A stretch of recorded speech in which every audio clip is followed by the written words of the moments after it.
पाटील साहेब, तुमच्या आरोग्याबद्दल याआधी सुद्धा मी बातम्या केलेल्या आहेत की तुमचे शरीर आता उपोषणासाठी तयार नाही, असं डॉक्टर स्वतः सांगतायत. तुमच्या किडण्यांचे प्रॉब्लेम आहेत, तुमचे अनेक प्रॉब्लेम्स आहेत. तुम्हाला हे आंदोलन झेपेल, हे उपोषण? समाज मोठा, शरीर काय होतंय शरीराला लक्ष नाही द्यायचं. करोडो शरीरांचं काय, करोडो लेकरांच्या भावना काय. मराठ्यांचे लेकरं आक्रोश कशासाठी करते, आईबापांनी कष्ट कशासाठी केले. कोणत्या शेतकरी मराठ्यांना माझ्या वाटतं की त्याचं पोरगं नोकरीला लागू नये, उच्च शिक्षण घेऊ नये.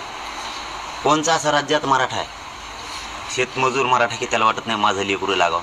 कोणचा ऊस तोडणारा मराठा आहे की त्याला वाटत नाही माझं लेकरू नाही लागावं. का त्याने स्वप्न बघू नये. कोण आमच्या रिक्षा चालक मायबाप मराठ्यांनी त्याला वाटत नाही का मी रिक्षा हाणलाय माझं पोरगं नोकरीला लागावं. कोणाला वाटत नाही. हमाली करणाऱ्या मराठ्यांना माझ्या वाटत नाही की त्याचं लेकरू नोकरीला लागावं.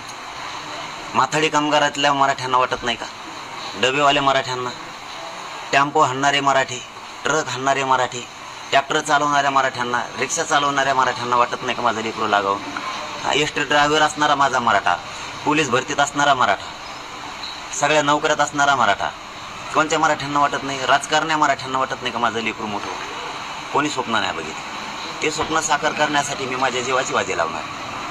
त्यांचे लेकरं मोठे झाले पाहिजे, त्यांना नोकऱ्या लागल्या पाहिजे, त्यांना उच्च शिक्षण मिळालं पाहिजे, त्यांना आरक्षण मिळाले पाहिजे. याच्यासाठी मी माझ्या शरीराची चिंता करणार नाही.